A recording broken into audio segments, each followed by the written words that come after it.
चलिए जी, हमने कल की क्लास में पित्त के बारे में पढ़ा था। पित्त क्या होता है, पित्त की परिभाषा को पढ़ा था। ठीक है, तपतीति पित्तम, उसके गुण पढ़े थे, गुण क्या होते हैं। उसके बाद हमने पढ़ा था पित्त के बारे में कि वो पित्त के प्रकार कितने होते हैं। 5 प्रकार का पित्त होता है। ठीक है, और इससे पहले हमने पढ़ा था उसकी दशा कितनी प्रकार की होती है। 2 दशा होती है उसकी, एक पक्व दशा, एक अपक्व दशा। ठीक है, 5 प्रकार के पित्त पढ़े थे हमने। और पांचों पित्त का क्या कार्य होता है, सामान्य कार्य क्या होता है, अगर ये प्रकोपित हो जाते हैं तो इन्हीं से संबंधित हमारे रोग हो जाते हैं, वो हमने टेबल में पढ़े थे।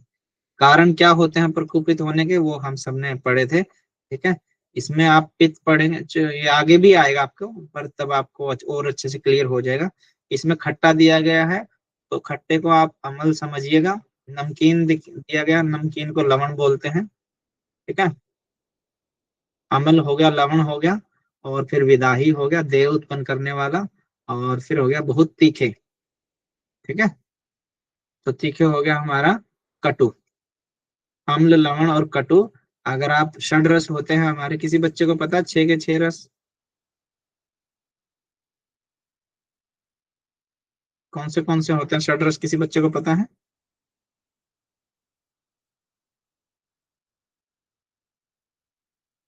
मेरी आवाज आ रही है आपको? सर कटु, अम्ल, तीक्ष्ण, तिक्त, कसाय। नहीं, ऐसे नहीं होता जी, सीक्वेंस में बताओ। सर अभी वो दिमाग से थोड़ा चला गया है। पहला हेलो। होता है हमारा मधुर। ठीक है, उसके बाद आता है अम्ल, उसके बाद आता है हमारा, इनको सीक्वेंस में ही याद करना, ये आपके सामने बहुत बार आएंगे आगे आगे। ठीक है, मधुर, अम्ल, लवण, फिर आता है कटु, फिर आता है तिक्त, फिर आता है कषाय। ठीक है, मधुर होता है मीठा, अम्ल होता है खट्टा, लवण होता है नमकीन, कटु होता है हमारा तीखा, तिक्त होता है कड़वा, और कषाय होता है कषैला। ठीक है, ये कैसे होते हैं ये भी बताया जाएगा। मीठा क्या होता है, अभी तो आपने खाया और फील कर लिया, हाँ बड़ा टेस्टी था मीठा। खट्टा क्या होता है, बट इसके सिम्टम भी बताए हैं। मीठा खाने के बाद आपको क्या चेंज फील होता है, क्यों आप उसको कहेंगे कि मीठा है, ऐसा क्या था उसमें। ठीक है, अम्ल क्या होता है, अम्ल बोलते हैं लवण यानी नमकीन, अम्ल के बाद आता है लवण, लवण यानी के नमकीन वाली चीज। ठीक है, फिर आता है कटु, कटु यानी के तीखा, तिक्त यानी के कड़वा, और कषाय जो हो गया वो कषैला होता है। ये 6 रस होते हैं। ठीक है, इनको सीक्वेंस में ही याद रखना, मधुर, अम्ल, लवण, कटु, तिक्त, कषाय। क्लियर है? जो पित्त बढ़ेगा आपका वो अम्ल, सर लवण और कटु, इन तीनों से बढ़ेगा, कुपित होगा। सर कटु, सर तीखा। कटु तीखा, तिक्त कड़वा। जी सर। तीखा मतलब स्पाइसी। सर जी सर। ठीक है, ज्यादा मिर्च मसाले वाला। इनसे हमारा पित्त बढ़ता है या घटता है? बढ़ता है जनरली इसमें। ठीक है, और जो हमारा, आगे बताऊंगा बाकी तो मैं सारी चीजें, इसमें दिया गया इसलिए मैं आपको मेंशन कर रहा हूँ। खट्टे, नमकीन और तीखे, यानी कि अम्ल, लवण और कटु, 2 नंबर, 3 नंबर और 4 नंबर से हमारा पित्त प्रकोपित होता है, ये याद रखना आप। ठीक है, 6 रस है, 6 रस में से मधुर, अम्ल, लवण, कटु, तिक्त, कषाय, ऐसे सीक्वेंस में याद करना। उसके बाद है 2, 3, 4 से आपका पित्त प्रकोपित होता है। उसके बाद इसके लक्षण पढ़े थे हमने कल, क्या क्या लक्षण होते हैं अगर वो प्रकोपित हो गए हैं, तो ये कुछ सिम्टम है। ठीक है, उसके बाद पढ़े थे हमने क्या इसके उपाय हैं शांत करने के। ठीक है, अब हो गया तो उसके बाद क्या क्या क्या करना चाहिए हमें, तो ये चीजें बता दी। इसमें घृत पान करना चाहिए, घृत कुमारी का रस हो गया, अंकुरित अन्न हो गया, सलाद हो गया, दलिया हो गया, स्निग्ध और सौम्य पदार्थों का सेवन करना होगा, और विरेचन सबसे सर्वश्रेष्ठ है इसमें। ठीक है, इस टेबल में हमने पढ़ा था कि कितने प्रकार के हमारे पित्त होते हैं, क्या क्या उनके सामान्य कार्य होते हैं, और कौन से उसमें अंग आते हैं, स्थान कहाँ होते हैं, और क्या उनके प्रकोपित होने के बाद रोग होते हैं। आज हम पढ़ेंगे कफ को। ठीक है, अभी जो सुश्रुत संहिता की परिभाषा थी सम दोष, हम अभी उसी पे हैं, सम अग्नि और सम धातु मल क्रिया, उस पे चलेंगे। तो कफ पढ़ते हैं, कफ क्या होता है? कफ को बोलते हैं श्लेष्मा भी बोलते हैं, म्यूकस भी बोलते हैं। बॉडी के अंदर जितना भी चिकना चिकना पदार्थ होता है वो सारा कफ होता है। चाहे वो सलाइवा आ गया हमारा, वो भी उसी में ही आता है। नाक से आता है, वो भी उसी में आ जाता है हमारा। आंख से निकलता वो भी उसी में आ जाता है हमारा। ठीक है, इस सब केन जलेन फलति निष्पद्यते इति कफः, अर्थात जो जल से उत्पन्न होता है उसे कफ कहते हैं। कफ का ही दूसरा नाम श्लेष्मा है। तो जब हमने पढ़ा था वात पित्त और कफ, तो कफ का पंच महाभूतों से संबंध है। कौन बच्चा बताएगा कफ किन किन पांच महाभूतों में से दो महाभूतों से बनता है? सर जल और भूमि। सर जल पृथ्वी। पृथ्वी और जल जल। और पृथ्वी। ठीक है, पृथ्वी और जल नहीं बोलेंगे, जल और पृथ्वी बोलेंगे इसको। ठीक है, इन दोनों का गुण होता है भारी। भारी की जगह गुरु भी दिया जाता है, गुरु का अर्थ होता है भारी। ठीक है, तो कफ जो मिलता है मिलके बनता है वो जल तत्व से और पृथ्वी तत्व, ये दो तत्व होते हैं महाभूत, इनसे मिलके हमारा जल बनता है। जाहिर सी बात है कि वो भारी होगा और गीला होगा, क्योंकि एक जल दे दिया एक पृथ्वी दे दिया। ठीक है, दो गुण इनके हैं, बाकी हम और आगे पढ़ेंगे।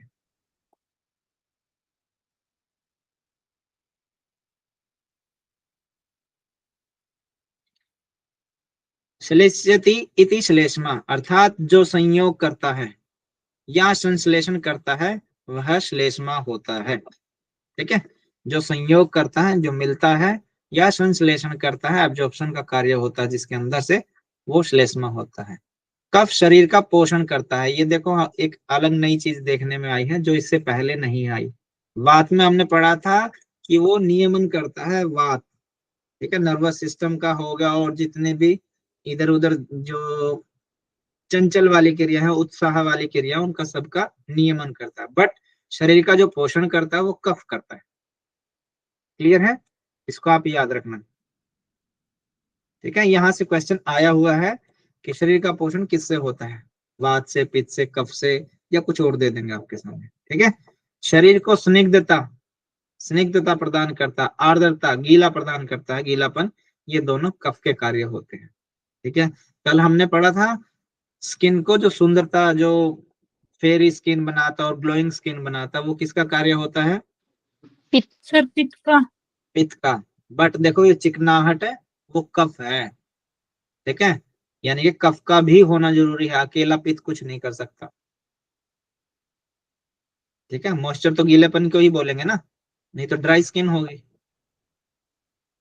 संधियों को आपस में मिलाना भी कफ का ही कार्य होता है। ये आ गई वो म्यूकस वाली, कार्टिलेज वाली बात। अब देखो ये वात के बिल्कुल ऑपोजिट हो गया, उसमें संधियों में आवाज आती है और इसमें आवाज नहीं आएगी। क्लियर है? वात का हमने जब गुण पढ़ रहे थे उसमें आता ना, वहां हड्डियों से कट कट टक टक की आवाज आती, कट कट की आवाज आती है। बट यहाँ ये कह रहा है संधियों को आपस में मिलाने का कार्य जो होता है वो कफ का होता है। मिलाने से मतलब है जहां ज्वाइंट्स होते हैं। ठीक है, जहां ज्वाइंट्स होते हैं वहां मोबिलिटी का काम, जो ऑयलिंग का काम, लुब्रिकेटिंग का काम जो करता है वो हमारा कफ होता है। शरीर की वृद्धि करता है, वृद्धि यानी कि शरीर का पोषण करता है, ये एक ही बात है। शरीर में काम शक्ति की वृद्धि होती है, जो काम वासना बोलते हैं ना, वो कफ का कार्य होता है। ये क्यों होता है ये भी आप समझ जाएंगे धीरे धीरे। बल की अधिकता होती है इसमें। ठीक है, जो स्ट्रेंथ होती है बॉडी के अंदर वो ज्यादा हो जाती है अगर आपका कफ बैलेंस है तो। शरीर में उत्साह बढ़ता है, शरीर के घाव जल्दी भरते हैं। इसका मतलब जो लोग डायबिटिक होते हैं वो कफ के नहीं होते, कफ बढ़ाना चाहिए उनको जिससे उनके घाव जल्दी भरे। और फिर अगर घाव जल्दी नहीं भरते हैं तो फिर वो कौन सी कैटेगरी में आएंगे बताइएगा जरा। अभी तक आपने वात पित्त पढ़ लिए हैं, सोचो जरा।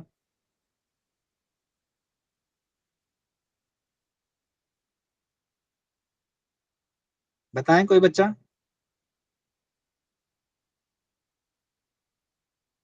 मेरी आवाज आ रही है आप सभी को?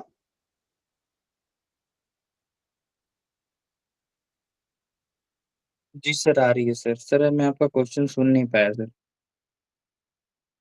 मेरा क्वेश्चन ये है, यहाँ पे दिया गया शरीर के घाव जल्दी भरते हैं कफ में। ठीक है, और डायबिटिक में घाव जो है भरता नहीं है या देर से भरता है। तो डायबिटिक जो हो गया, मधुमेह जो हो गया, जो शुगर की जो बीमारी है, वो वात में आएगी, पित्त में आएगी या कफ में आएगी? कफ में सर? कफ में क्यों आएगी? वात से में शरीर के वात घाव में जल्दी आएगा बढ़ते हैं। हैं जी? सर, वात में। वो वात में आएगी। ठीक है, जब वात बढ़ेगा तो कफ आपका कम हो जाएगा। ठीक है, जब वात बढ़ेगा, यानी कि जब डायबिटिक होगी तो घाव बहुत स्लो प्रोसेस हो जाएगा घाव का भरने का। अब आपने कफ को बढ़ा दोगे तो उसके घाव जल्दी भरने शुरू हो जाएंगे। कफ को कैसे बढ़ाना है वो अलग अलग प्रोसेस होता है। शरीर की रोग प्रतिरोधक क्षमता जो होती है, जिसको क्या बोलते हैं? रोग प्रतिरोध क्षमता को इम्यूनिटी। सर रोगों से लड़ने। इम्यूनिटी, यस सर, हाँ, इम्यूनिटी। इम्यूनिटी जो होती है वो आपकी अधिक होती है जिसका कफ बैलेंस में रहता है उन लोगों की, इसीलिए उनके घाव जल्दी भरते हैं, इसीलिए उनमें उत्साह होता है, अधिकता होती है, बल्कि के अंदर पावर ज्यादा होती है, इसीलिए उनमें काम शक्ति जो होती है वो ज्यादा होती है। ठीक है, और हमने पित्त में पढ़ा था वो हमारी शुक्र धातु है जो है उसको कम करता है, और इसमें उसकी वृद्धि होती है। ठीक है, शरीर की वृद्धि होती है। तो बाकियों से देखे तो सबसे अच्छा हमारे लिए ये होता है कफ। शरीर में मानसिक और शारीरिक क्षमता जो है इन लोगों की अधिक होती है। मानसिक क्षमता और शारीरिक क्षमता। शारीरिक क्षमता मतलब हमने पढ़ लिया ना कि बल की अधिकता होती है, काम की शक्ति जो है उसकी वृद्धि होती है, घाव जल्दी बढ़ते हैं, इम्यूनिटी अच्छी होती है, तो शरीर में आगे। और मानसिक में आ जाएंगे आपके, ये जो अगला दिया गया है, कफ प्रकृति वाला व्यक्ति क्षमावान होता है, माफ करने वाला होता है, धैर्यवान होता है, उसके अंदर पेशेंस होती है, ज्ञानवान होता है। ठीक है, नॉलेजेबल वाला होता है, विवेक विचार करने वाला होता है। ऐसा नहीं कि जो मुंह में आया वही फेंक दिया। सिचुएशन को देख के उस समय ये देखा जाता है, ये बात अभी मैं झूठ बोल रहा हूँ बट अभी हालात ऐसे कि मेरे को झूठ ही बोलना पड़ेगा, विवेकवान होता है वो। ठीक है, मानसिक स्थिरता उसकी, मानसिक जो है उसका उसके कंट्रोल में होता है। ऐसा नहीं कि जरा सा अग्रेसिव हुआ और कुछ भी किसी को भी कुछ बोल दिया या अपना हाथ छोड़ दिया, कुछ भी गाली गलौज कर दिया, ऐसा व्यक्ति नहीं होता। आदि सभी कार्य कफ के अधीन होते हैं। ठीक है, जिनका कफ कम होता है, सर पित्त वाले अपोजिट होते हैं क्या इसके? बिल्कुल वात वाले ज्यादा अपोजिट होते हैं इसके। मतलब ये कॉन्सेप्ट आप समझ जाएंगे, कॉन्सेप्ट आगे आएगा।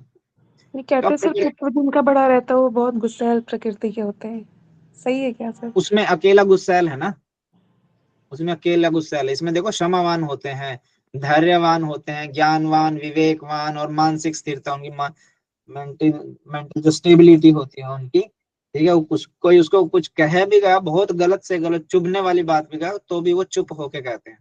फिर वो उनकी चुप्पी जो है वो चुप्पी जवाब देती है उनकी, सुन के वो सहन कर लेते हैं, फिर उस पर वर्क करते हैं। उनका काम जो है फिर वो काम बोलता है, वो उस जरिए से जवाब देते हैं, ना कि बहस करके। ठीक है, और बहस करनी भी नहीं चाहिए।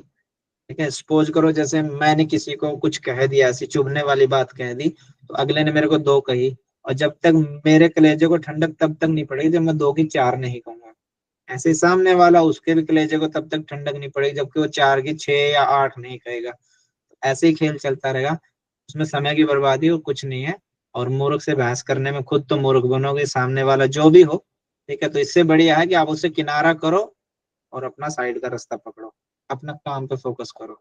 इसलिए बहस नहीं करनी चाहिए ऐसे लोगों से। ठीक है, वात की रुक्षता, ये आ गया जिसका डाउट था ना कि पित्त वाले ज्यादा, इसके अपोजिट कौन है, पित्त है या वात है। वात की रुक्षता और पित्त की गर्मी जब बढ़ जाए तो कफ से ही स्वास्थ्य की रक्षा की जाती है। यानी कि अगर आपका वात भी बढ़ गया और पित्त भी बढ़ गया तो क्या जाए, तो कफ से ही स्वास्थ्य की रक्षा की जाती। वो कैसे की जाती है वो मैं आपको कॉन्सेप्ट बाद में समझाऊंगा जब आएगा। अभी मैंने जो आपको बताया था ना वो 2 3 4 से पित्त बढ़ता है। ठीक है, बाकी तीन रस रह गए ना, वो फिर वात में कौन से आते हैं और कफ में कौन से आते हैं, वो कॉन्सेप्ट समझेंगे तब आपको समझ में आ जाएगी ये चीजें। नींद का प्रमुख कारण कफ की उपस्थिति जो होती है, उपस्थिति उसका तमो भाव ही है। नींद का आना जो हमारा तम भाव जब बढ़ता है ना, तामसिक भाव बढ़ता है, तब जाके हमें नींद आती है। तो नींद का आना भी जरूरी है, यानी कि हमारे अंदर तामसिक भाव होना भी जरूरी है, और ये कफ के अधीन होता है। ठीक है, ये याद रखना। नींद कब आती है? जब आपका कफ बढ़ जाता है, यानी कि आपका तामसिक भाव बढ़ गया। कफ बढ़ता है आपका, कफ बढ़ने से आपका तम भाव बढ़ता है, तम भाव बढ़ने के कारण आपको नींद आती है। ठीक है, इसलिए ज्यादा सोने से लोग मोटापे की तरफ चले जाते हैं। वो सोते ही इतना, फिर वो तम भाव इतना बढ़ जाता है, जितना चाहिए था उससे कई गुना हो जाता है, इसलिए कम सोना चाहिए। ठीक है, फिर जो डाइटिशियन और लोग हैं वो कहते हैं कि खाए और सो गए आप, उससे आपकी कैलोरी तो बर्न हुई नहीं, आपने कैलोरी बॉडी के अंदर स्टोर होगी, उससे फैट ही बढ़ेगा। ये कॉन्सेप्ट असल में जो वास्तविक जो होता है वो ये होता है, आपने जो भोजन ग्रहण किया उससे आपका कफ बढ़ता है शरीर में, और कफ से आपका तम भाव बढ़ता है, और तम भाव जो आपको निद्रा की तरफ लेके जाता है। ठीक है, इसलिए जो है ज्यादा ओवर ईटिंग नहीं करना। जितनी ओवर ईटिंग करेंगे उतना ज्यादा कफ बढ़ेगा, उतना ज्यादा पीरियड चाहिए आपको सोने के लिए, लंबे बड़े सपने देखने के लिए नींद ज्यादा चाहिए। ठीक है, तो ये है कि इसलिए, और दिन में नहीं, इसीलिए नहीं सोना चाहिए दिन में। जैसे हमने वात के प्रकार पढ़े, पित्त के प्रकार पढ़े हैं, वैसे ही कफ के भी प्रकार होते हैं। फर्स्ट होता क्लेदक, सेकंड है अवलंबक, बोधक, तर्पक और श्लेषक। कफ से 20 प्रकार के रोग होते हैं, ये हमने पढ़ लिए थे। यहाँ तक सबका क्लियर है ना?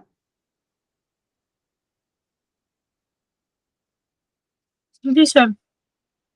ठीक है जी, यहाँ पे कफ के गुण दिए गए हैं। गुरु होता है, गुरु यानी भारी, शीत यानी कि शीतल, मृदु, स्निग्ध, मधुर, स्थिर, स्थिर जो पता ना कि मानसिक स्थिरता होती है, पिछला, चिपचिपा हो गया, श्लेष्मणः, प्रथम यान्ति विपरीत गुणैर गुणः, ये चरक संहिता के अनुसार है 1/61।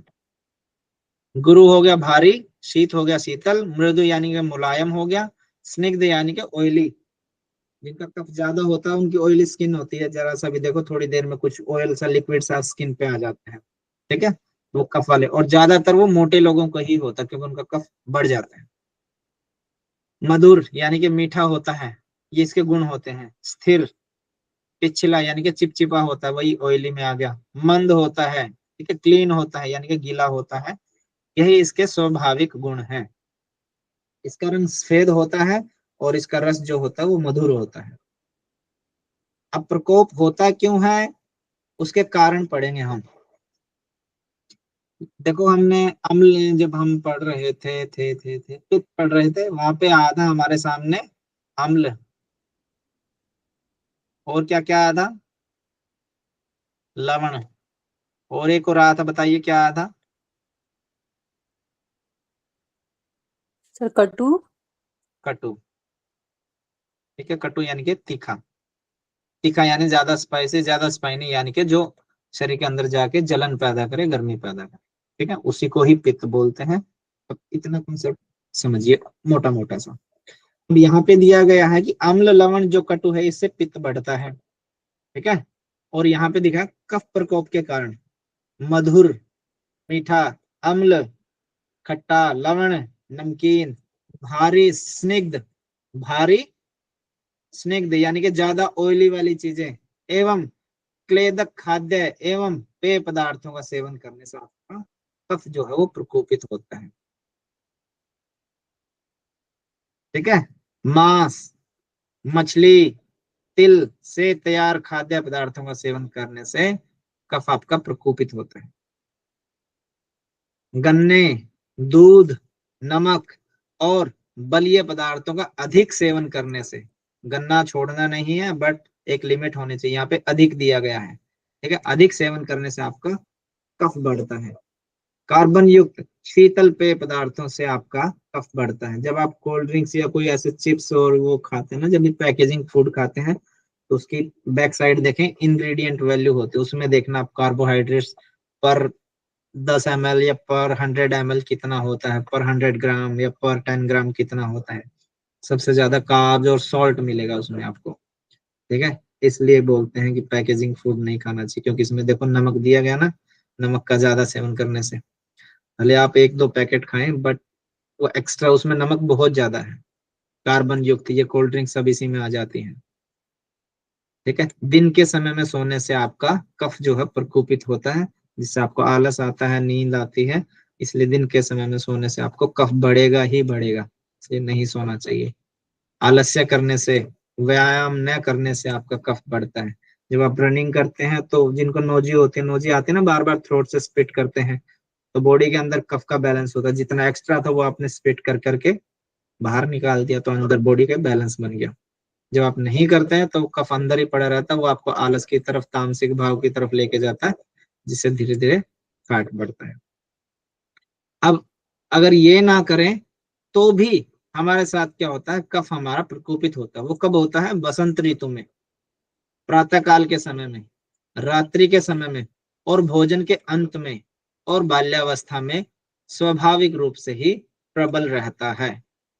हमने वात में पढ़ा था, वात में ऐसी कौन सी ऋतु थी जिसमें बगैर किसी रीजन के भी हमारा वात बढ़ता? कोई बच्चा बताएगा? जब मैंने बताया था कि उन दिनों ऑयली चीजें ज्यादा खाई जाती हैं। वर्षा ऋतु। वर्षा ऋतु, वर्षा ऋतु में वात सबका बढ़ता है, ये आप याद रखना। ठीक है, बसंत ऋतु कब आएगी? फरवरी में। फरवरी में, जब पतझड़ होता तब। ठीक है, जब जब जब होली के आसपास की बात है, जब कहते हैं ना सर्दी आती हुई और जाती हुई ज्यादा परेशानी, जब जाती हुई सर्दी होती है उसमें ज्यादा परेशानी करती है। वो क्यों करती है, वो कॉन्सेप्ट भी मैं आपको समझा दूंगा आगे जब आएंगे ना, सीक्वेंस में है सारी चीजें। सुबह के समय कफ बहुत होता है, कई लोगों को बहुत छींकें आती है सुबह सुबह, 10-10, 12-12, 15-15, सारे घर वालों को उठा देते हैं। ठीक है, प्रातः काल के समय, रात के समय में, भोजन के तुरंत बाद, आप कभी भी जिसका कफ बड़ा होगा ना, खाना खाने के तुरंत बाद आप देखेंगे आपके गले में स्पिट आ जाता है, कफ आ जाता है। अगर आप गुड़ खाते हैं तो और जल्दी आता है। गुड़ कफ को बैलेंस करता है। वो क्या करता है, मुलेठी है, मुलेठी का भी यही काम है। मुलेठी आप जानते हैं, सूखी सी लकड़ी सी होती है। Yes sir. ये ठंडा करते हैं ना? खांसी में खाते सर, खांसी में। खांसी कफ में ही, इसकी जब आपका प्रकृति कफ, ठंडी होती है ना सर, मुलेठी की। हाँ, जब आप उसको चबाते हैं ना तो आपका स्लाइव, उसका जो गुण है वो आपके स्लाइवे में जब मिलके, जब जैसे वो आप निगलेंगे उसका रस को, स्लाइवे को निगलते हैं, तुरंत वो कफ को गले में लाके खड़ा कर देता है। आपको कुछ नहीं करना, उसको स्पिट कर दो, चबाते रहो उसको। 1 या 2 दिन में आपको कुछ मेडिसिन कुछ नहीं लेने की जरूरत, वो आपको बार बार वो क्या करेगी, कफ को आपके गले में लाके खड़ा कर देगी। आप स्पिट करते रहो, बॉडी के अंदर कफ जितना एक्स्ट्रा था उसका बैलेंस बन गया, अंदर उसको बाहर करते रहो। ठीक है, बसंत ऋतु में अपने आप आपका कफ बढ़ जाएगा। जिनका ऑलरेडी, जिनको कफ की प्रॉब्लम है ऐसा उनको होता है। ज्यादा फील, वेट वेट वेट, बसंत ऋतु में जिनको पहले से प्रॉब्लम है उनका बढ़ जाएगा, जिनको नहीं प्रॉब्लम है उनको थोड़ा बहुत सा लगता है। कुछ लोगों में अंदर कमी होती है तो उनको कुछ भी फील नहीं होता। सुबह सुबह तकरीबन सभी का 1-2 पॉइंट कफ बढ़ जाता है। ठीक है, रात्रि के समय में, भोजन के बाद, और बाल्यावस्था में कफ स्वाभाविक रूप से बढ़ जाता है। बाल्यावस्था में क्यों कहा गया है, कोई बच्चा बताएगा? यौवन अवस्था में क्यों नहीं कहा गया, या वृद्धावस्था में क्यों नहीं कहा गया?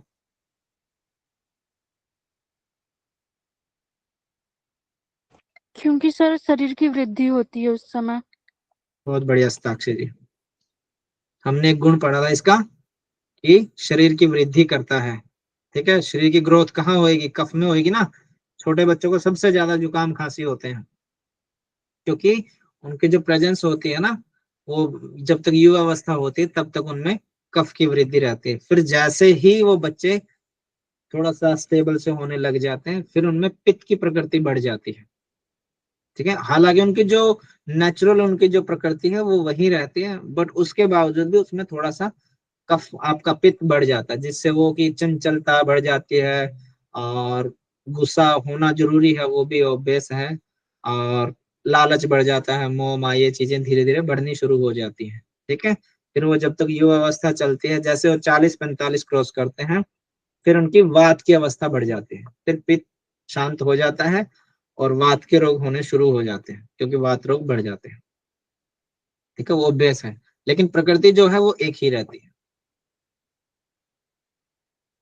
ठीक है, तो बाल्यावस्था में जो है कफ की प्रधानता होती है, युवा अवस्था में जाके पित्त की प्रधानता बढ़ जाती है, और वृद्धावस्था में जाके वात की प्रधानता बढ़ जाती है। ठीक है, ये याद रख। अब पूछिए जी, कौन कोई पूछना चाह रहा था कुछ? सर मेरे ना जैसे ही अभी ठंडा शुरू होता है बहुत सर्दी खांसी होता है सर, इसलिए पूछ रहे थे मुलेठी खाने से मतलब बहुत कप सिरप भी पी लेते हैं, 2-3 भी पी लेते हैं, कोई फर्क नहीं पड़ता है। कोई बात नहीं, आपका भी ढूंढेंगे कुछ ना कुछ। तो इसलिए सर पूछे कि मुलेठी खाने से आराम होता है सर? तो हाँ, कफ में आराम होता है, अगर ड्राई कफ नहीं है तो। अच्छा ठीक है, ड्राई कफ नहीं है, सूखी खांसी नहीं है, तो आपको इसमें आराम लगेगा। बाकी आप उसको इक्वली इक्वली अदरक का रस और शहद मिला के लेने से उससे भी हो जाता है। और अदरक के छोटे छोटे स्लाइस अगर आप चिप्स के इक्वल, चिप्स के जैसे फॉर्म में काटेंगे, उसको चूसना आपने, चबाना नहीं है, उससे भी आपका कफ जो है, खांसी आएगी, खांसी के साथ कफ बाहर आ जाएगा, उसको स्प्लिट कर सकते हैं। ठीक। ठीक है, कुंजल क्रिया इसमें सबसे बेस्ट है, उसके जरिए भी आपका कफ बाहर आएगा। नमक का पानी पीजिए और वोमिट कर दीजिए, उससे भी आ जाता है। अब प्रकोपित कफ हो गया है तो उसके लक्षण बताए गए हैं। ठीक है, अब आप इनमें से देख लेना जी, आपको कौन सा है इनमें से। तंद्रा यानी कि सुस्ती आएगी, आलस्य आएगा, नींद आएगी। ठीक है, अधिक नींद आना, मुंह का मीठा स्वाद, त्वचा में सफेदी आनी शुरू हो जाएगी, शीतलता, स्निग्धता, शीतलता आ गया ये जिसका भी था अभी क्वेश्चन। ठीक है, स्निग्धता, खुजली होएगी। हालांकि खुजली पित्त का था, हमने पढ़ा था ना, पित्त में भी कौन सा पित्त था जिससे स्किन की डिजीज होती है? भ्रांजक पित्त। भ्राजक, भ्रांजक नहीं है वो, भ्राजक है जी। ठीक है, जिससे हमारे स्किन डिजीज होती है, भ्राजक पित्त हो गया। शरीर में भारीपन आएगा, मल मूत्र पसीना आदि में चिपचिपापन आएगा। ठीक है, गाढ़ा हो जाता है मल मूत्र और स्वेट हो जो होता है। और क्या है इसमें, सूजन हो जाएगी, बलगम, आंख और नाक के मल। देखो ये आंख के मल, जो आंख के यहाँ सेंटर पॉइंट, स्टार्टिंग पॉइंट है, यहाँ पे मल आ जाएगा, वो ज्यादा आना शुरू हो जाएगा अगर उसका कफ बढ़ गया तो। ठीक है, और नाक, नोजी आनी शुरू हो जाएगी।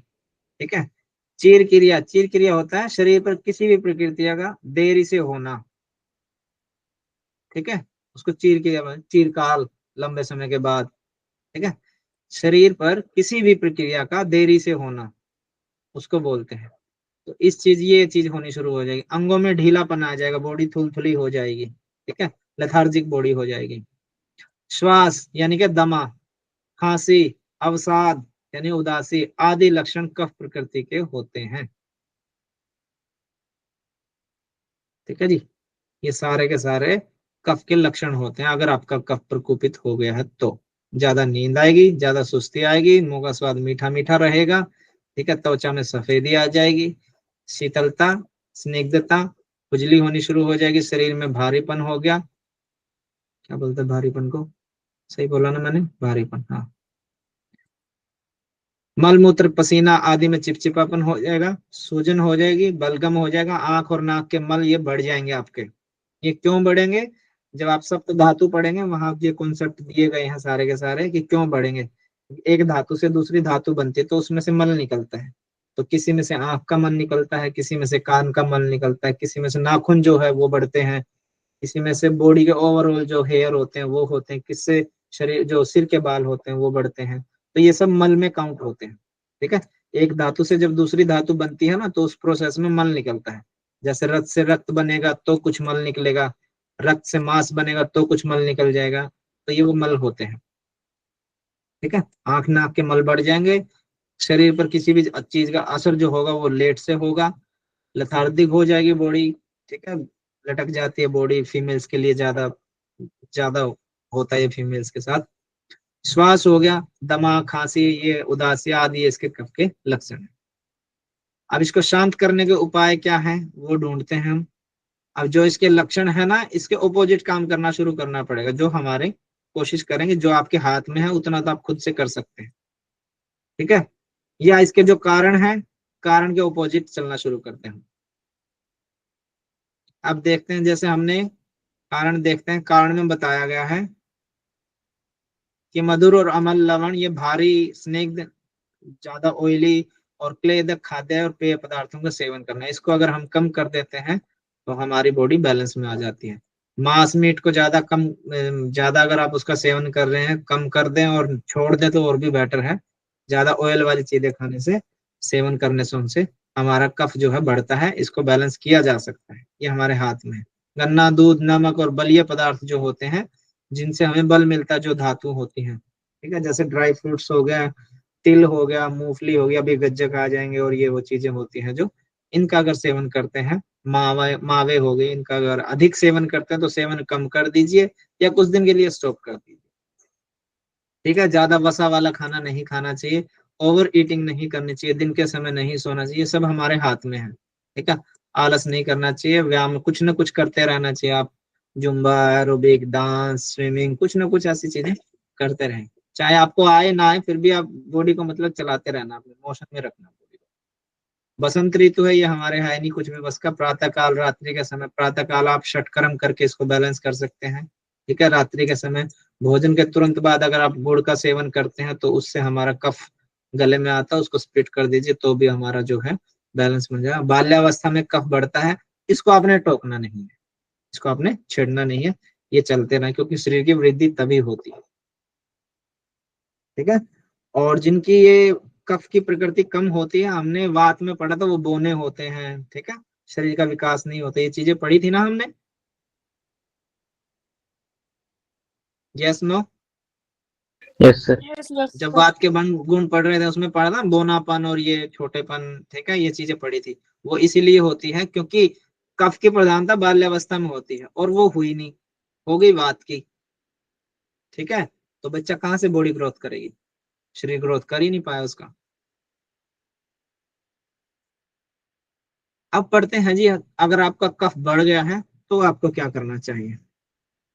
ठीक है, तो कोमल जी, तीक्ष्ण और उष्ण औषधीय द्रव्यों से वमन और विरेचन करके आप कफ को शांत कर सकते हैं। तीक्ष्ण यानी कि तीक्ष्ण क्या होता है? नमकीन। नहीं, स्पाइसी में आ जाएगा। ठीक है, ज्यादा टेंजेंट वाले जो होते हैं वो, और उष्ण औषधि, जिन औषधियों का जो तासीर होती है वो गर्म होती है, जैसे अदरक गर्म होता है। डाइटिशियन जो बोलते हैं ना, जो डाइट कंट्रोल करवाते हैं, वो बोलते हैं ना जीरे का पानी पीना चाहिए, जीरे की तासीर गर्म होती है। मेथी का जीरा वाटर पियो, मेथी वाटर पियो, ऐसे बोला जाता है ना। तो वो उसको पतला नहीं करते, बेसिकली वो कफ को कम करते हैं, और कफ कम होता है तो आपका जो है तामसिक भाव कम होता है। तामसिक भाव कम हो गया तो व्यक्ति पतला होना अपने आप शुरू हो जाता है। बेसिक खेल इसका कफ का है। अब आपको कफ कम करना है। कफ आप कुछ मत करिए, डाइट मत करिए, आप इन चीजों का सेवन कर लीजिए। कटु, तिक और कसाय रसों का सेवन करने से आप अपने आप ही, जिसने भी पतला होना, देखो सबसे बेस्ट उपाय है, कुंजल क्रिया करो। सर लेकिन मतलब फैट ये सबसे कम हो जाता है? वही तो बता रहे हैं। हाँ, पर पेट तो कम होता ही नहीं है सर। वो शाही चीज होती है, वो सबसे पहले आता है, सबसे लास्ट में जाता है। ठीक है, वो खानदानी घरों की निशानी होती है। वमन करके आप उसको कम कर सकते हैं, ऐसा नहीं है नहीं होता, हो जाता है। वमन भी विरेचन करने से भी आपका ये जिंदल बैंगलोर है जो बहुत फेमस हॉस्पिटल है नेचुरोपैथी का, और पतंजलि का क्या नाम उसका, योगग्राम है। हाँ। ठीक है, उसमें यही चीजें तो होती है, मालिश होती है, वमन होती है, विरेचन होती है, मड थेरेपी होती है, और आपको ऐसे सुबह सुबह वो वाटर दिए जाते हैं। वो डिपेंड करता है आपकी बॉडी में आपको क्या डिजीज है। ठीक है, अगर स्किन डिजीज है तो कुछ और दिया जाता है, और साथ में वेट कम करना है तो बेसिकली वो कफ पे, पित्त पे और वात पे, इन पे ही काम करते हैं। अगर नेचुरल तरीके से देखा जाए तो वही होता है। जी सर, हम नेचुरोपैथी किए हैं, ये सब करते थे हम लोग। और एक दोहा भी है, कबीर जी का नहीं है, दोहा है कि नेचुरोपैथी का ही, गुड़ रात में भिगोइए बीत जाए जब रात, सुबह उठ के पीजिए अच्छे हों हालात। तो आप अगर रात को गुड़ भिगो के और सुबह उसको थोड़ा गर्म करके उसमें अगर लेमन वो ऐड करते हैं तो उससे भी आपका वेट कम हो जाता है। ये बहुत सारी चीजें हैं ऐसी जो छुपी हुई चीजें हैं। ठीक है, तो आप वमन करके भी, आप इसको कुंजल क्रिया करके भी आप अपने आप को ठीक रख सकते हैं, विरेचन करके भी रख सकते हैं। डिपेंड करता है, आपको कोई और प्रॉब्लम नहीं होनी चाहिए। कभी आपको इंटेस्टाइन की, आंतों की, या आपको हर्निया, ऐसी कोई प्रॉब्लम ना हो कि आप कुंजल क्रिया करें और गांठ लग जाए आंतों की, आपकी वो आंत ही बाहर आ जाए मोटापे पतले होने के चक्कर में। इसलिए कोई आपके पास कोई ऐसा होना चाहिए नॉलेजेबल आदमी, ठीक है, उसकी एक्सपर्ट की प्रेजेंस में आपको ये करना चाहिए। कटु यानी कि कटु क्या होता है? तीखा। तिक्त यानी कि कड़वा। और कषाय रसों का सेवन करने से, अधिक करने से आपका कफ जो है शांत होता है। अब आपने देखो 3 चीजें आई आपके सामने। जब हम कफ पढ़ रहे थे कि कफ क्यों प्रकोपित होता है, वहां हमने क्या क्या पढ़ा था? कोई बच्चा बताएगा?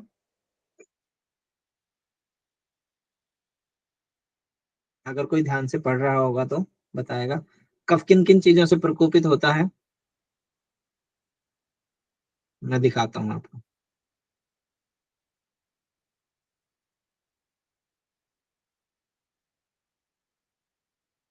ठीक, आ गया।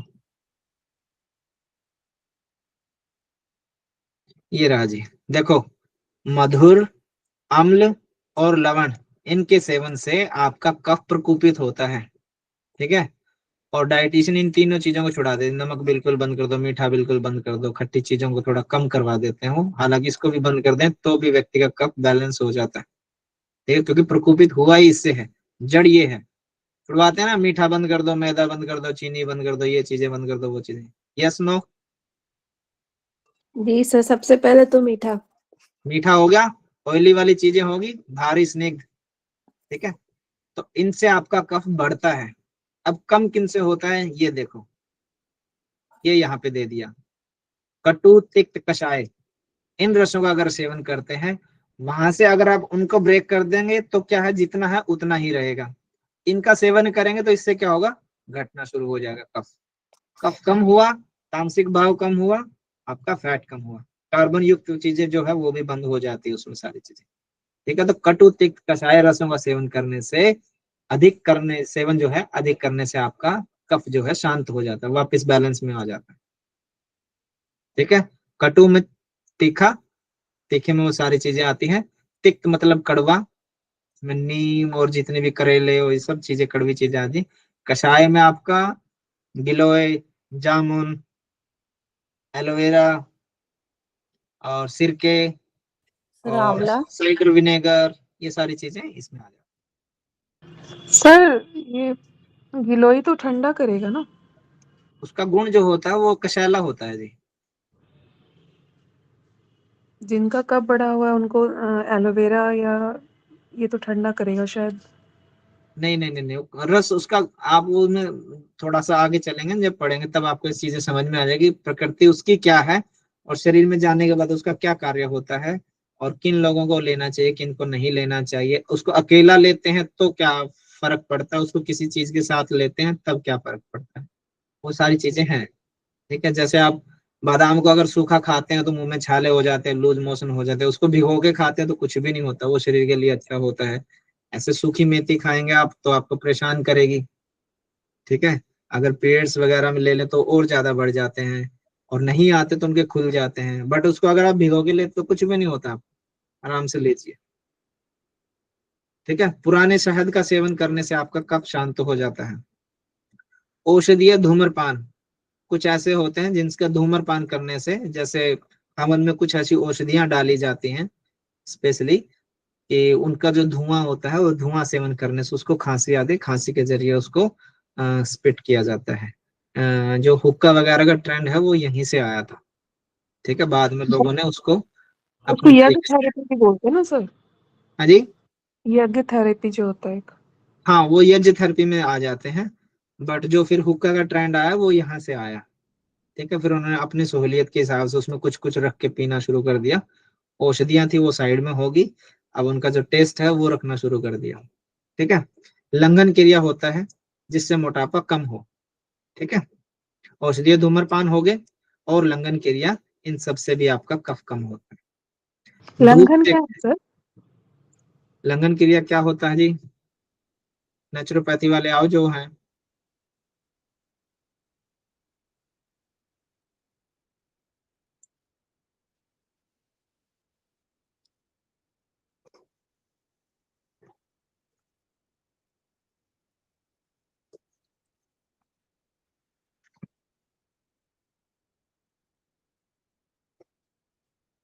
इसमें क्रिया योगा वगैरह बताते हैं आपको, एक मिनट रुकिएगा।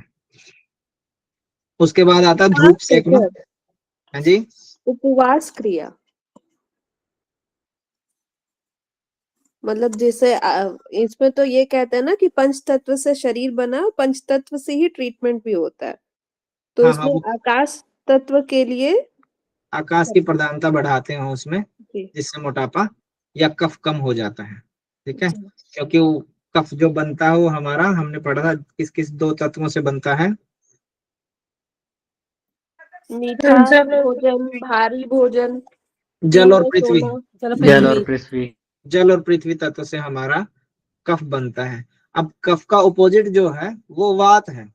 अब आप उन चीजों का सेवन करें जिससे वात बढ़े। ठीक है, और वात बढ़ने के लिए, वात देखो फिर वात किन किन दो तत्वों से बना है? आकाश आकाश आकाश और, और सर आकाश और वायु। वायु से। आकाश वायु से हुआ ना। अब यहाँ पे आप हठ योग को जोड़ दो, आप कपाल भाती करते हो, भस्त्रिका करते हो, अनुलोम विलोम करते हो, उससे कफ कम होता है, उससे मोटापा कम नहीं होता, उससे नाड़ियों की शुद्धि होती है। अब आप कहीं घूम लो, है एक दूसरे से इंटरकनेक्ट।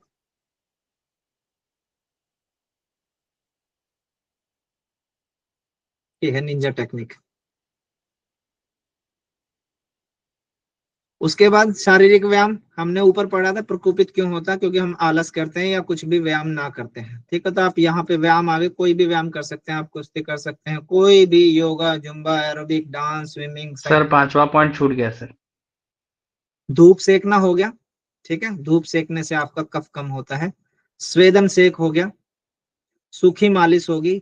हम जब बात पढ़ रहे थे वहां पे ऑयली मसाज थी, यहाँ पे है ड्राई मसाज। ठीक है, सूखी मालिश करने से, उबटन मलना से, इन सब चीजों से हमारा जो है कफ जो है शांत होता है, बैलेंस हो जाता है। फिर आता है शारीरिक व्यायाम करने से, कुश्ती करने से, दंड बैठक, तेजी से टहलना, ब्रिस्क वॉक बोलते हैं, तैरना, स्विमिंग हो गया आदि, यानी कि और भी कोई भी ऐसी एक्टिविटी है जिसमें आपकी बॉडी मोशन में रहे। ठीक है, पावर में रहे, इन सब चीजों से आपका कफ कम होता है। नस्य या शिरोविरेचन करने से भी आपका कफ जो है कम होता है। नस्य में फिर वही आ जाते हैं आपका, देसी घी हो गया, अणु तेल है, षडबिंदु तेल है, ये तीन मुख्य चीजें हैं। और शिरोविरेचन हो गया, शिरोधारा जैसी कुछ ऐसी चीजें हैं जिनसे हमारा कफ जो है शांत होता है। आराम कम करना यानी कि आलस को दूर करना, क्रियाशील रहना यानी कि कुछ भी ऐसी एक्टिविटी करना जिससे आपकी बॉडी मोशन में रहे।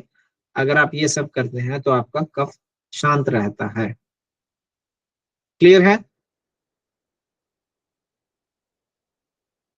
सर उबटन मतलब? उपटन मलना, उपटन उपटन उपटन वाले आओ जी आगे। सर बेसन का उपटन लगाते हैं, वो पैक टाइप।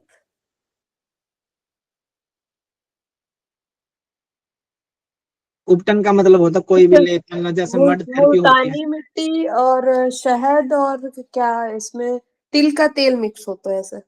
नहीं नहीं नहीं, ये तो वो फेस के लिए बताई गई है, तो फेस पैक बनाते हैं जो वो है। उपटन का मतलब सर होता है ये मड। सरसों से बनता है। उपटन का मतलब आप ये आई समझिए, थिंक शरीर पे सरसों कोई और भी लेप तेल। करना, शरीर पे कोई भी लेप करना। मड थेरेपी देखा, मिट्टी का लेप करके धूप में खड़े होते हैं, देखा होगा, नेचुरोपैथी में होती है ये चीजें। देखा किसी ने? बड़ा सा एक गड्ढा होता है, आप उस गड्ढे में जाइए, यहाँ तक मिट्टी में लिपट के आप लथपथ हो गए मिट्टी से, और जाके आप धूप में खड़े हो जाइए। और फिर जब आप धूप में खड़े होते हैं तो आपको ऐसा फील होता है कि आपकी स्किन से कुछ बाहर की तरफ खींचा जा रहा है, इंजेक्ट किया जा रहा, बाहर की तरफ इंजेक्ट किया जा रहा है, कुछ ऐसी चीजें वो मिट्टी ऐसे ऑब्जॉर्प्शन करती है। किसी बच्चे ने किया है ऐसा मड थेरेपी जैसा कुछ? जी सर किए हैं। जब आप मिट्टी पूरे बॉडी पे लगा के जब आप खड़े होते हैं ना धूप में, तो जैसे जैसे वो सूखनी शुरू होती है तो आपकी स्किन टाइट होनी शुरू हो जाती है। जी सर, वो टॉक्सिन्स को खींचते हैं ना। वो खींचती है, वो एब्जॉर्ब करती है मिट्टी अपने अंदर, और क्या नाम है, आपको ऐसा लगता है, वास्तव में ऐसा लगता है कि कुछ खींचा जा रहा है जबरदस्ती आपकी बॉडी से बाहर। ठीक है, कभी आप करिए, मौका लगे तो। ऐसी चीजों को छोड़ना नहीं चाहिए। आपको फायदा होगा नुकसान होगा वो अलग बात है, बट आपको नॉलेज होगी। जैसे मैंने आपको बताया ना, खींचने सच में एक्चुअल में ऐसा लगता है, आप दावे से फिर ये चीजें कह सकते हैं, हाँ मैंने की है ये चीजें, और ऐसे होता है। सर फायदा भी बहुत है, जो ये पार्लर में जाके स्पा लेते हैं इतना महंगा महंगा, उससे बहुत ज्यादा फायदा मिलता है और बहुत सस्ते में। अरे बस बस बस बस, आप तो डोमेस्टिक लेवल पे सेविंग की बातें करने लगे। चिंता या शोकग्रस्त रहने से भी आपका कफ बढ़ता है, इसलिए चिंता और जो है शोक से दूर रहें। वमन क्रिया सबसे श्रेष्ठ है। देखो इसमें वमन आ गई, कल हम पित्त पढ़ रहे थे, वहां पे विरेचन था, याद रखना ये चीजें, ठीक है। पित्त को शांत करने के लिए सबसे बेस्ट उपाय जो है वो विरेचन है, और कफ को शांत करने के लिए, बैलेंस करने के लिए वमन क्रिया सबसे श्रेष्ठ है, क्योंकि यह कफ के मूल स्थान सहित आमाशय और छाती से कफ को बाहर निकालता है। परंतु वमन का व्योम जो होता है तीक्ष्ण और उष्ण द्रव्यों से तैयार होना चाहिए, यानी कि जब आप वमन क्रिया करने के लिए जो पानी पिए, पानी में या आप किसी और चीज से कुंजल क्रिया करते हैं वमन क्रिया, तो उसका जो आप जो घोल बनाएंगे जिसको आप पिएंगे वो तीक्ष्ण और उष्ण द्रव्यों वाला होना चाहिए, ठीक है। सामान्य रूप से देखा जाता है कि बल, आयु, संतान, ज्ञान, जीवन की सुविधाएं, विशेष प्रतिभाएं आदि और धन वात प्रकृति वाले व्यक्ति के पास कम होती है, पित्त प्रकृति वाले व्यक्ति के पास थोड़ी ठीक ठाक होती है, और कफ प्रकृति वाले व्यक्ति के पास उत्तम मात्रा में प्राप्त होती हैं, क्योंकि उसके पास हमने पढ़ा ना, उसके सारे गुण बजाय पित्त के और वात के उसके गुण फिर भी अच्छे हैं। एक नींद का ही ज्यादा और मोटापा, उसके अलावा तो बाकी सारे ही हैं, ठीक है। और वो भी तब है जब वो प्रकोपित हो गया, अगर प्रकोपित नहीं है तो सबसे बेस्ट जो है कफ प्रकृति वाला व्यक्ति होता है। तो आप में इनमें से कुछ भी दिया जाता है, किस प्रकृति वाले व्यक्ति में सबसे ज्यादा होता है बल, या कम में पूछा जा सकता है। पहले क्वेश्चन को आप ध्यान से पढ़ना, ठीक है। दीर्घायु वाले व्यक्ति कौन से होते हैं? वात वाले, पित्त वाले, कफ वाले, ठीक है। संतान किसकी अच्छी होती है? ज्ञान किसको ज्यादा अच्छा होता है? जीवन की सुविधाएं किसके पास ज्यादा होती हैं? विशेष प्रतिभाएं किसके पास ज्यादा होती है? धन वगैरह जो है वो किसके पास ज्यादा होता है? वो तामसिक भाव वाले, कफ प्रकृति वाले व्यक्ति के पास ज्यादा होता है। आपने देखा होगा ना, जो बिजनेसमैन लोग होते हैं मोस्टली की सेहत खराब ही रहती है, कफ उनके पास थोड़ा और ज्यादा मात्रा में होता है, बट उनके पास, ठीक है। अगर इनमें से देखें, ना बल होता है, ना आयु होता है, ना संतान होती है, ज्ञान बहुत होता है उनके पास, माइंड से खेलते हैं, सुख सुविधाएं सारी होती हैं, विशेष प्रतिभाएं होती है, फेम होती है पूरी उनके पास, ठीक है। और धन तो पूछो ही मत, ठीक है जी। वात प्रकृति वाले व्यक्ति के पास ये कम होती हैं, पित्त प्रकृति वाले के पास थोड़ी सी मध्यम मात्रा में होती है, और कफ वाले के पास उत्तम मात्रा में होती है। यहाँ तक क्लियर है सभी का?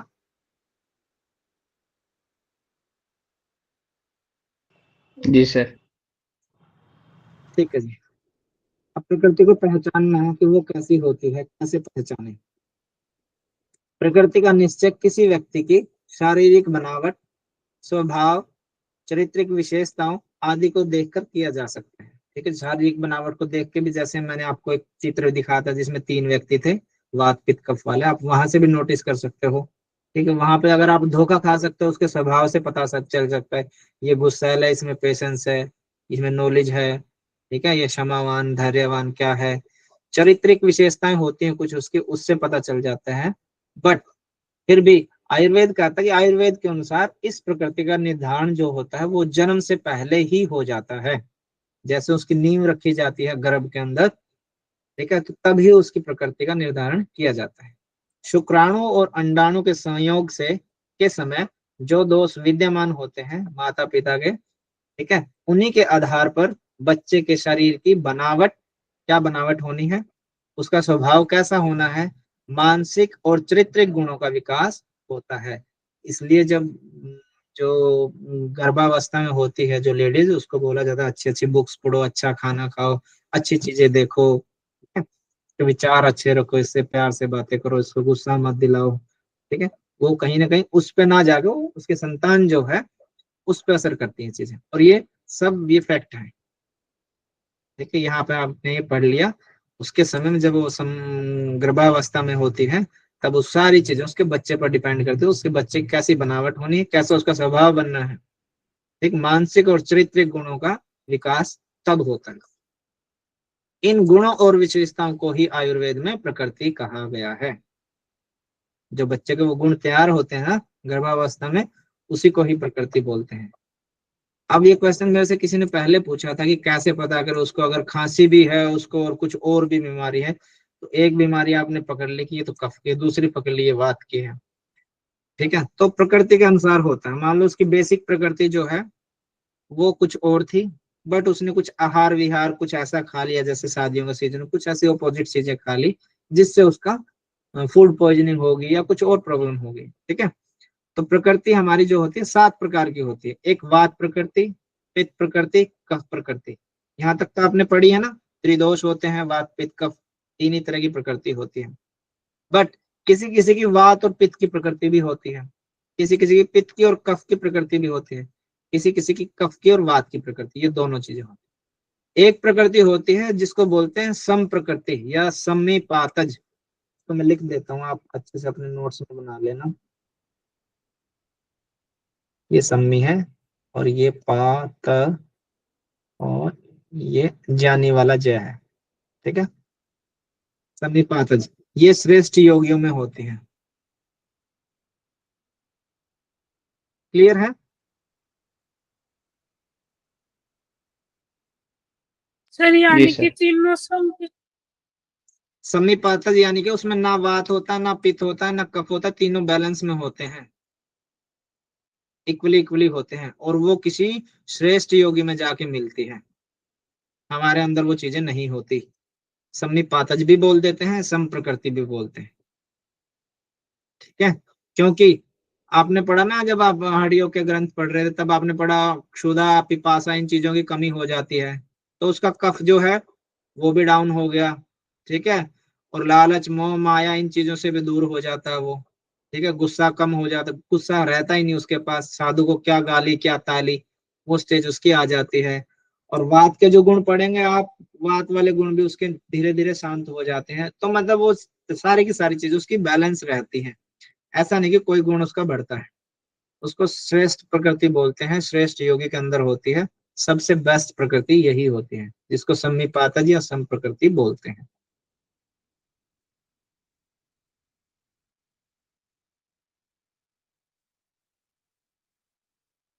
क्लियर है? तो ये कभी बीमार नहीं पड़ते होंगे ना सर, जिसकी बीमार कहाँ से है? प्रकृति। बीमारी वाली स्टेज से तो बहुत ऊपर चले जाते हैं, ठीक है।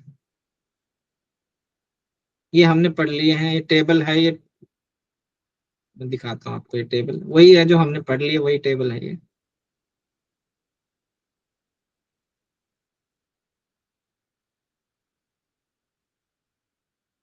क्लेदक है, इसका आश्रय स्थान जो होता है अमाशय में होता है। इसका कार्य होता है भोजन को गीला करना, और अतः भोजन को पाचन में सहायक, ठीक है, पचाने में उसकी सहायता करवाना, जिससे कि वो जल्दी से पच जाए। जब आपका जब खाने का प्रोसेस शुरू होता है ना, तो सबसे पहले हमारा जबड़े का कार्य शुरू होता है। जबड़े बाइट को तोड़ तोड़ के इतना तोड़ देते हैं कि वो जल्दी से, और सलाइवा उसके अंदर मिल जाता है, सॉफ्ट हो जाए। और कई लोग बहुत जल्दी जल्दी खाना खाते हैं ना, तो जल्दी खाने से वो बाइट जो है, जो जबड़े का काम कर वो है, फिर अंदर पेट में जाके करना पड़ता है, उसको ज्यादा फोर्स लगानी पड़ती है, ठीक है। तो इसलिए चबा चबा के खाने का कॉन्सेप्ट है हमारे, ताकि जो ऑर्गन है जिसका जो कार्य है उसको वो दिया जाए। उसके बाद अगर उसको कार्य नहीं दोगे, जबड़े से नहीं चबाओगे, तो भूख लगने से पहले फिर कुछ और मांगेगा जबड़ा, फिर और चबाना पड़ेगा आपको। इससे बेटर है कि आप जो भी आप भोजन, जो भी आप किसी भी अन्न का ग्रहण कर रहे हैं, उसको इतना चबाइए कि वो आप जब उसको निगले तो आपको ऐसे लगे कि आपने कुछ पिया है, चबाया नहीं है। खाने की चीज नहीं थी, वो पीने की चीज थी। और पीने की चीज को ऐसे पिए कि जैसे आपने कुछ चबाया है। ऐसे बोला जाता है कि खाने की चीज को इतना चबाए कि वो आपको ऐसा लगे कि ये तो पीने की चीज थी, इतना वो सॉफ्ट जबड़े के अंदर ही हो जाए, मुंह के अंदर ही हो जाए, ठीक है। ये क्लेदक कफ का कार्य होता है। आमाशय के अंदर इसका स्थान होता है, भोजन को गीला करना और भोजन पचवाने में इसका सहायक, ठीक है। कफ प्रकोप से होने वाले रोग, अगर आपका क्लेदक कफ जो है ये अगर गड़बड़ा जाता है तो मंद अग्नि हो जाती है, आपकी जो जठराग्नि है ना वो मंद हो जाती है। पाचन शक्ति की दुर्बलता हो जाती है, जिसको इनडाइजेशन की प्रॉब्लम बोलते हैं, ठीक है। अगर इनडाइजेशन की प्रॉब्लम होगी तो खाना पचेगा नहीं, न्यूट्रिशन मिलेंगे नहीं बॉडी को, तो उससे क्या है, मल की क्रियाएं ज्यादा बढ़ जाएंगी, ठीक है। तो शरीर में भारीपन होएगा। प्रतिशय, ये पता नहीं क्या होता है, हल्लास यानी कि जी मचलाना, ऐसी कुछ आपको बीमारियां हो जाएंगी। ये डिजीज में आ गई सारी की सारी, ठीक है।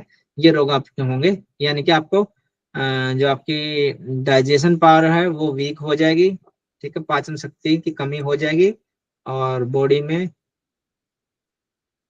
हैवीपन हो जाएगा, भारीनस हो जाएगी, ठीक है, प्रतिशाय होगा, हल्लास हो जाएगा, जी मचलाना जिसको बोलते हैं, मतलब बदहजमी सी हो जाएगी। आपने 11 बजे खाना खाया था सुबह, और रात के 8 बजने को आपको भूख भी नहीं लग रही, पर आपको वो जो है वो आप ऐसा फील करेंगे वो सब कुछ पेट में ही है अब तक, वो डाइजेस्ट क्यों नहीं हुआ, वो मीटिंग भी नहीं आ रही है और सेंसेशन भी हो रही है। ऐसा कई बार होता ना, कुछ कहीं जाते तो हम ऐसा करते शगन जितना दिया उतना वसूल कर लें। उसके बाद आता है आपका अवलंबक कफ। ये हमारा उर्स स्थल में होता है, ठीक है। इसका कार्य होता है अन्न रस के साथ मिलकर त्रिक यानी कि ग्रीवा और बाहु की अस्थियों को बनाने का कार्य, हृदय और फुफ्फुस का जो कार्य है करने की क्षमता उसमें प्रदान करना। अगर ये नहीं होता तो हमारे अंदर आलस आ जाता है। फिर आता बोधक कफ। बोधक कफ का कार्य होता है जीवा मूल जो होता है वह कंठ, ठीक है, इसमें इसका स्थान होता है और स्वाद का ज्ञान कराता है। देखो यहाँ से क्वेश्चन बनता है किस कफ के कारण हमें स्वाद का ज्ञान होता है, मीठे का पता चलता है, ऐसे दिया जाएगा आपको, स्वाद नहीं पूछेंगे। किस कफ के कारण हमें अम्ल होने का पता चलता है, या क्षार होने का पता चलता है, या तिक्त या कटु कषाय, कुछ भी ऐसा दे देंगे, ठीक है। और जब ये बिगड़ता है तो हमें स्वाद में गड़बड़, में स्वाद टेस्टलेस हो जाते हैं, टेस्ट का पता नहीं चल जाता, ठीक है। समझ में आ रहा ना? जी सर। फिर आता तर्पक कफ। ये हमारे सिर में होता है, ज्ञानेंद्रियों का तर्पण यानी कि पोषण कराना। ज्ञानेंद्रियां एक कर्मेंद्रिय होती हैं, एक हमारी ज्ञानेंद्रियां होती हैं, उनका ज्ञान जो कराता है, उनको पोषण जो देता है, वो कार्य हमारा तर्पक कफ का होता है, ठीक है। हमने पढ़ा था ना, वो बुद्धिवान होता है, मेधा बुद्धि होते हैं, क्षमावान, धैर्यवान होता है, ज्ञानवान, विवेकवान, तो वो तर्पक कफ के अंतर्गत आता है। इससे अगर ये गड़बड़ा है तो स्मृति का नाश होना शुरू हो जाता है, यानी कि आपकी बुद्धि विनाश काले विपरीत बुद्धि वो हो जाती है। ज्ञानेंद्रियों में की क्रियाओं में स्थिरता आ जाती है, जैसे भूलने की बीमारी लग जाती है, ठीक है, दिखना कम हो जाता है, ये चीजें फिर उसकी कम हो जाए। ज्ञानेंद्रिय जो ज्ञान का बोधक है उनमें कमी आ जाती है। श्लेषक जो कफ होता है वो होता है हमारा हड्डियों यानी कि संधियों में, संधियों को जोड़ने का काम करता है, चिकनापन बना के रखता है उसके अंदर, ठीक है।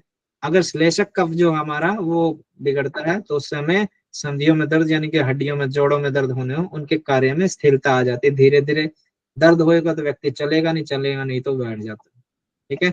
और जनरली जो लोग होते हैं, जनरली मैं बताता हूँ, मोटे लोगों को ये ज्यादा प्रॉब्लम होती है घुटने में, क्योंकि उनका कफ ऑलरेडी बढ़ा हुआ है पहले से ज्यादा।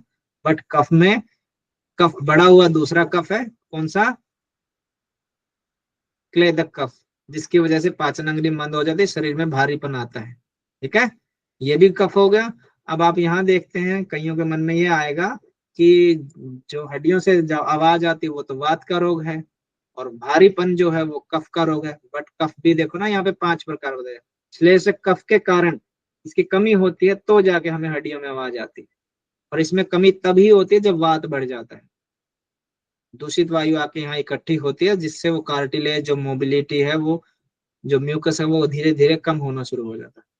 फिर ऐसी औषधियां दी जाती हैं जिससे वात जो है वो कम हो जाए और श्लेषक कफ जो है वो आपका बढ़े, ठीक है।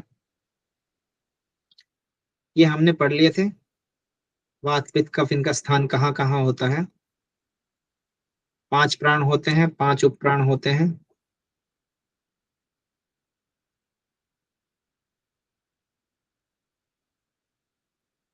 पांच मिनट और दीजिएगा, बस 5 मिनट में हमारा कवर हो जाएगा।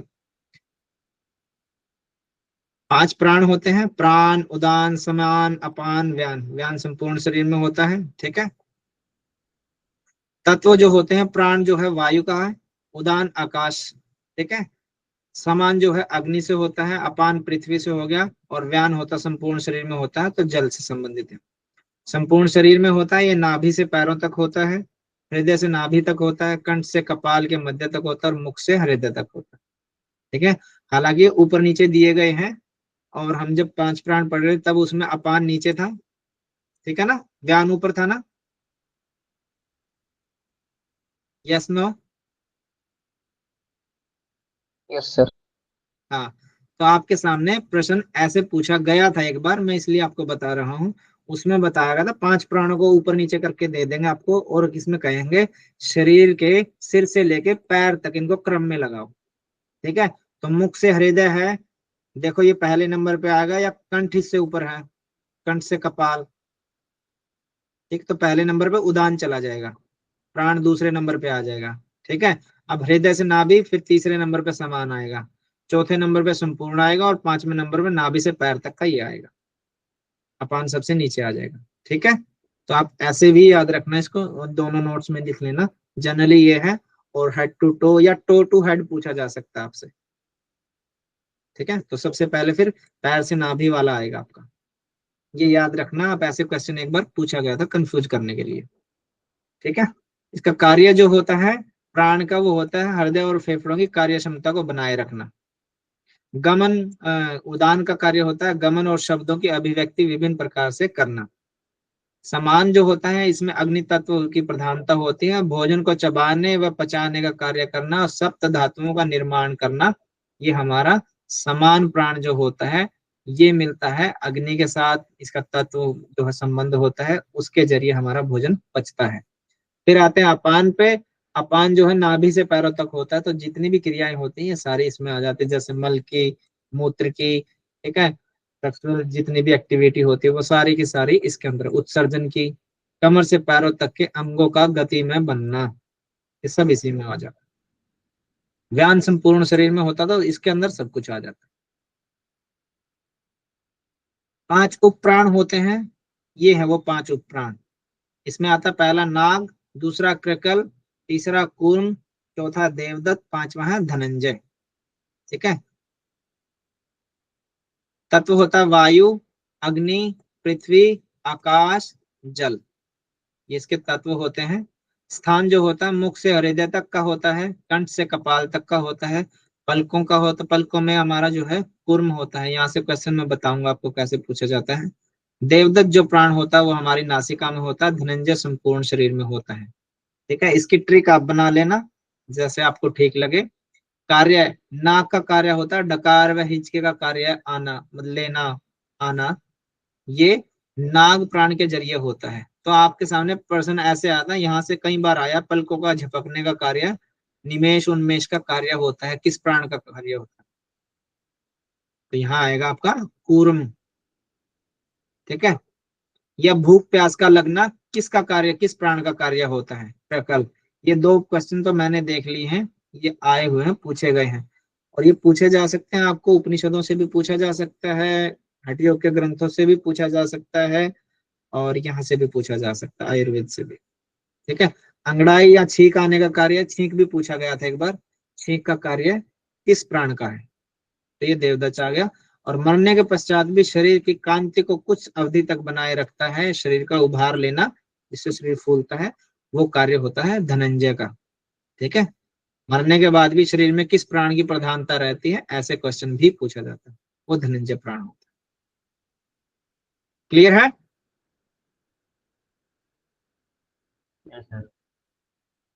ठीक है जी। जन्म के समय हमने पढ़ा प्रकृति होती है, और दोषों की अवस्था के अनुसार जो प्रकृति बन चुकी है वह अंतिम होती है। उसमें दोषों की वृद्धि या प्रकोप तो होता है, परंतु उसकी मूल प्रकृति को बदला नहीं जा सकता, वह मूल प्रकृति। बस इतना ही करेंगे और नहीं करेंगे। आपकी 4 बजे क्लास है ना? जी सर।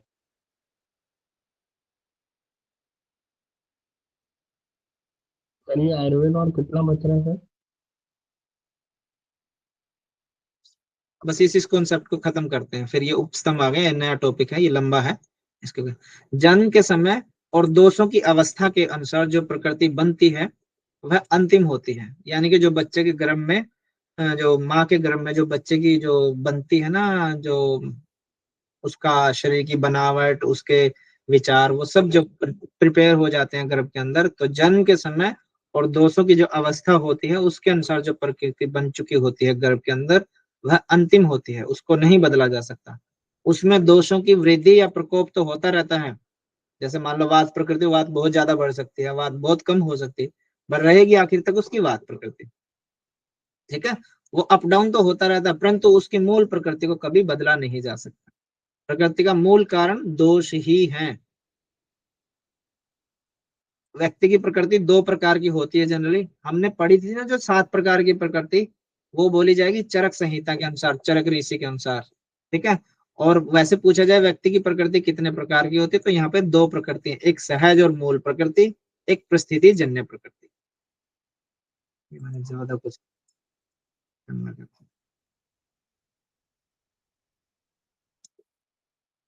ठीक है जी।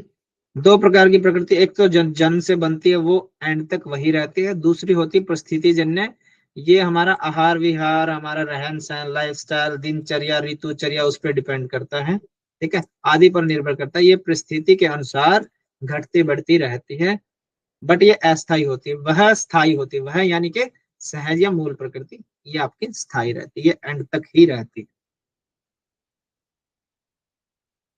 ठीक है जी, यहाँ हमारा टॉपिक जो है कफ का खत्म होता है, बाकी हम कल से शुरू करेंगे। किसी बच्चे का कोई डाउट हो तो आप पूछ सकते हैं, कफ में कुछ समझ नहीं आया हो, पित्त में, वात में,